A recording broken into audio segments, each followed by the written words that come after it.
So welcome back, students. So in the last class you saw about the half wave rectifier, how this construction and the half wave rectifier, how it converted the half wave of an input to a DC signal. So the rest of the half, that is the negative half of the cycle, was not converted, and you had what the DC appearing. It's like a pulsating DC that was appearing only for only one time at the full cycle. That is the half the full wave is divided into two: first half cycle and the second half cycle. And the first half cycle it conducted and gave the DC, and the second half cycle there was no conduction. This happened just because you had only one diode for the conduction. So that diode was able to allow the current only in one direction. The next direction it did not allow, just because it was in the reverse bias condition. Now we will see how to convert the AC signal. So how to convert an AC signal where you will convert both the half cycles to the DC. Let's say. So before going to it, the half wave rectifier is divided into two. The one is center tapped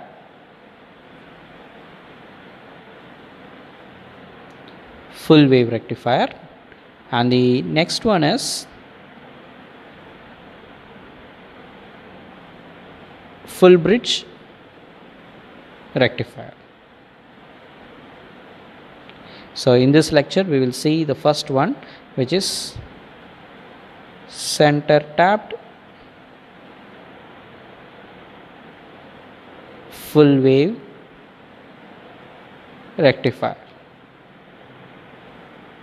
Center tapped full wave rectifier. So the center tapping refers to the transformer. So since you know that I used a transformer to show the circuit, right? So now the center tapped, we are going to tap the transformer. So transformers, for example, if I take the circuit like this, the input of the transformer, we are going to supply an AC to the primary of the transformer winding, and the secondary of the transformer winding is now center tapped. So it means that you have the first terminal and the second terminal, and the third terminal is center tapped. It comes from the center point of the transformer. That's why it is called as a center tapped transformer. Center tapped transformer. So it means what? You can take the voltage. So suppose if I say it is that is the input. This is an input voltage. If this is otherwise I will say it is as the primary voltage Vp, and the secondary voltage is Vs, and due to the center tapped I can take it as Vs by 2 in the first for the first slot, and the second slot is again Vs by 2. You are dividing the voltage into half. That is why it is center, since it is center tapped, the windings are center tapped, so you have the output, half of the output coming out in the two terminals. Okay, so now let's see how it is how this conduction is done. Okay, so what I'm going to do is I'm going to use before that let me check how these in conductions takes place. So I will show you the input side waveform for theta. So this is the first half cycle, and this is your second half cycle. So the first half cycle was from 0 to pi, and the second half cycle was from pi to 2 pi. Okay, in the first half cycle, both the primary side you have phase here and the neutral here.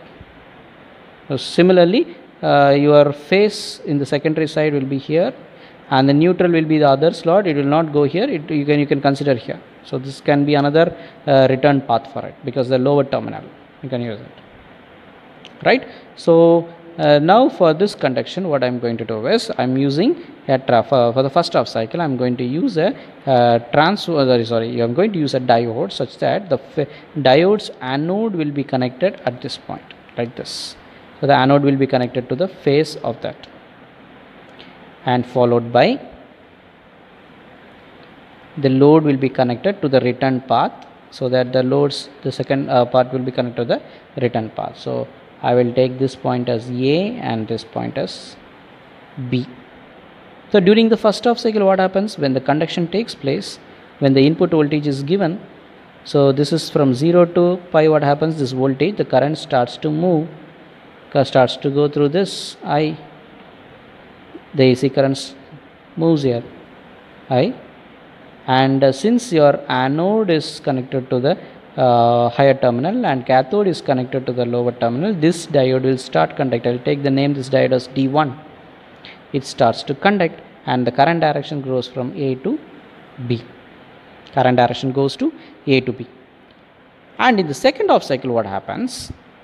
The second what happens is this neutral will become phase, and in the primary side this phase will become the neutral. And similarly, in the secondary side, you will get the phase at this point, and this neutral, the center tap neutral remains the same, because whatever it is, that is, the phase is interchanged. Okay, phase is interchanged. Now phase, the direction is changing. So now I want to utilize this waveform also.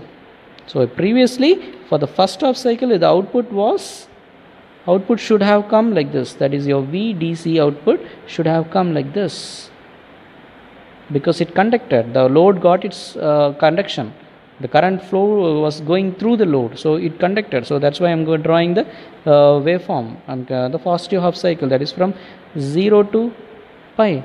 And during the second half cycle, I want this load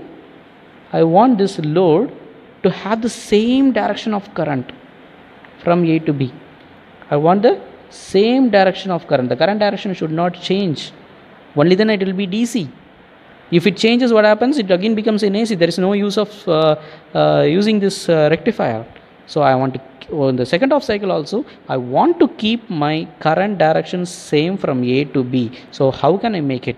I am regulating my current direction such that by using another diode here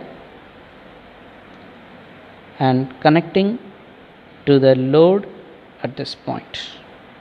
So the anode of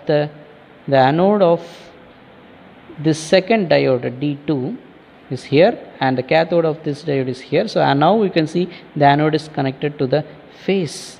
The anode is connected to the phase, and cathode is connected to the load. Through the load is connected to the neutral, the lower end. And now the current starts to flow in this direction, such that it is for the second diode is forward biased, and it circulates the current here. So now the second half cycle also, the voltage appears in the same direction. That's why the waveform is drawn in the positive side itself as in the previous. It is drawn in the positive as in the previous 2 pi region.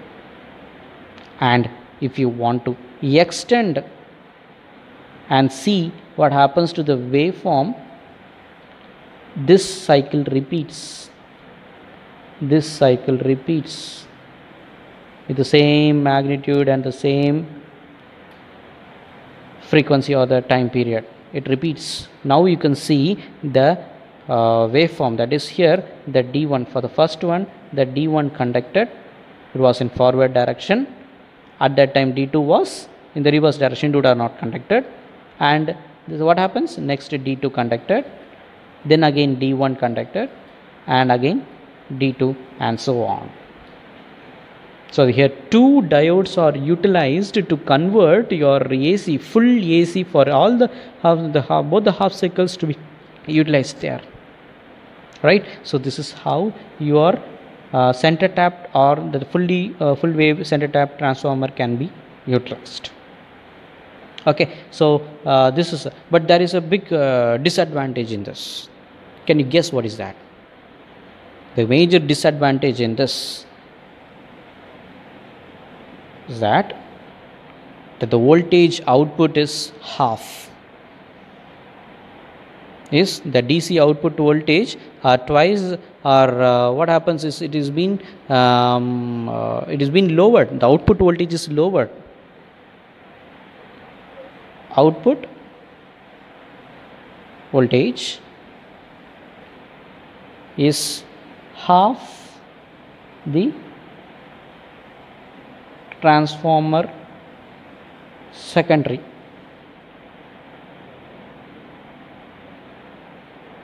Okay, so that is the reason.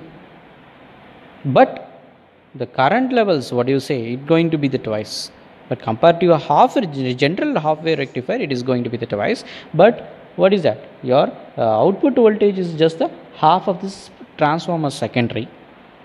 And we since there are some practical difficulties, practical